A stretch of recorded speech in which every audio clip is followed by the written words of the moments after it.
আসসালামু আলাইকুম আমার ভিউয়ার্সরা, কেমন আছেন আপনারা? আজকে আমি আপনাদের সাথে শেয়ার করব একটি খুবই সাধারণ এবং খুবই মজাদার রেসিপি। তো চলুন দেখে নেওয়া যাক এর জন্য আমার কী কী দরকার হবে। তো এই দেখেন কী কী আছে, দেখতে পাচ্ছেন তো নিশ্চয়। এখানে আছে পেঁয়াজ কুচি, টমেটো কুচি, কাঁচামরিচ কুচি, রসুন কুচি আর ড্রাই ফিশ মানে শীতল, আর আছে কচুরমুখী সেদ্ধ করা। তো এইগুলি দিয়ে আমি আজকে একটা অসাধারণ রেসিপি বানাবো, খেতে কিন্তু খুবই দুর্দান্ত। তো আমি সেদ্ধ করে প্রথমে রেখে দিয়েছিলাম কচুরমুখী, এখন এইগুলি আমি এইভাবে পরিষ্কার করে নেব। আর অন্যদিকে একটা কড়াই গরম করে কড়াইয়ের মধ্যে সরষের তেল দিয়ে দেবো কিছুটা। সরষের তেল যখন গরম হয়ে আসবে তখন এর মধ্যে আমি দিয়ে দেবো পেঁয়াজ কুচি। পেঁয়াজ কুচি দিয়ে কিছুক্ষণ নেড়ে চেড়ে নেব যাতে পেঁয়াজের কালারটা বাদামি রঙের হয়ে আসে। এই রেসিপিটা খেতে খুবই ভালো লাগে, যাদের খাবার রুচি নিয়ে রুচি চলে গেছে বা একটু জাল জাল খেতে ইচ্ছে করে অন্যরকমভাবে, তো এই রেসিপিটা বানিয়ে খেতে পারেন। আর দিয়ে দেবো রসুন কুচি এবং কাঁচামরিচ কুচি, দিয়ে আরও কিছুক্ষণ নেড়ে চেড়ে নেব যতক্ষণ পর্যন্ত একটা সুন্দর গন্ধ না আসে। এগুলি নেড়ে চেড়ে নেওয়ার পর আমি এর মধ্যে দিয়ে দেব সামান্য হলুদ গুঁড়ো, মরিচের গুঁড়ো, জিরে গুঁড়ো এবং ধনে গুঁড়ো দিয়ে আরও কিছুক্ষণ নেড়ে চেড়ে নেব। যদি আপনাদের কাছে আমার এই ভিডিওটি ভালো লাগে তাহলে অবশ্যই লাইক, শেয়ার এবং কমেন্ট করবেন।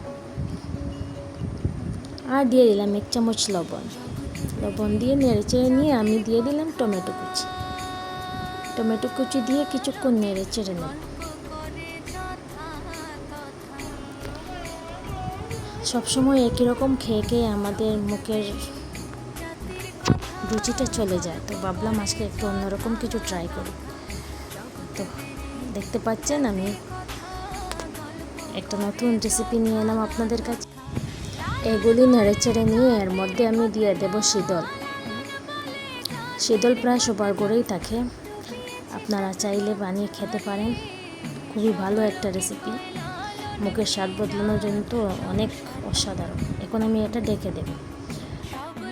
5-6 মিনিট পর এটার উপর দিকটা পরিষ্কার করে নেব যাতে কাঁটাটা বেরিয়ে আসে। এইভাবে ডেকে দিলে কাঁটাটা আপনি চলে আসবে। দেখতে পাচ্ছেন কিভাবে কাঁটাটা বের হয়ে আসছে,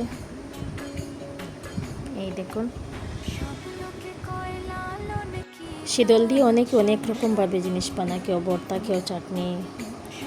আর এইরকম রেসিপি যদি কেউ বানিয়ে থাকেন তাহলে আমাকে নিশ্চয়ই জানাবেন, আর যদি না বানিয়ে থাকেন তাহলে বানিয়ে খাবেন, কিন্তু বলে দিলাম খুবই স্বাদ হবে। আর আমি অন্যদিকে কচুরমুখী ম্যাশ করে নিয়েছিলাম, এখন এগুলি মিশিয়ে দেব। কচুরমুখী দিয়ে কিছুক্ষণ নেড়ে চেড়ে ভালো করে মশলার সাথে মেশাতে হবে। এরপরে সেটা ঢাকনা দিয়ে রেখে দেবো কিছুক্ষণের জন্য। আর আমার মতো কার কার শীতল খেতে পছন্দ আমাকে জানাবেন। আমার তো খুবই ভালো লাগে শীতল খেতে। অনেকেই শীতলের উগ্র গন্ধটা সহ্য করতে পারেন না, কিন্তু আমার খুবই ভালো লাগে। এখন এটা ঢেকে দিলাম কিছুক্ষণের জন্য। কিছুক্ষণ পরে দেখলাম আমার শীতল রান্নাটা হয়ে গিয়েছে। এরপরে আমি এর মধ্যে দিয়ে দেবো বিলাতি ধনেপাতা কুচি। বিলাতি ধনেপাতার যে একটা সুন্দর গন্ধ, তা শীতল বা শুটকির সাথে খুবই মানায়। আমার তো খুবই ভালো লাগে শুটকি বা শীতলের সাথে বিলাতি ধনেপাতা দিয়ে। শীতল দিয়ে অনেকে অনেক রকম কিছু বানায়, আজ ভাবলাম আমি একটা অন্য কিছু বানিয়ে দেখাই আপনাদের। এরকম কচুরমুখী দিয়ে শীতল চাটনি কেউ কি কখনো খেয়েছেন? যদি খেয়ে থাকেন আমাকে জানাবেন নিশ্চয়। যদি ভালো লাগে এই রেসিপিটা আমার ইউটিউব চ্যানেলটা সাবস্ক্রাইব করে দেবেন, আর বন্ধুদেরকেও শেয়ার করবেন সাবস্ক্রাইব করার জন্য। তো আজকের জন্য টাটা, আবার দেখা হবে নতুন একটা রেসিপিতে।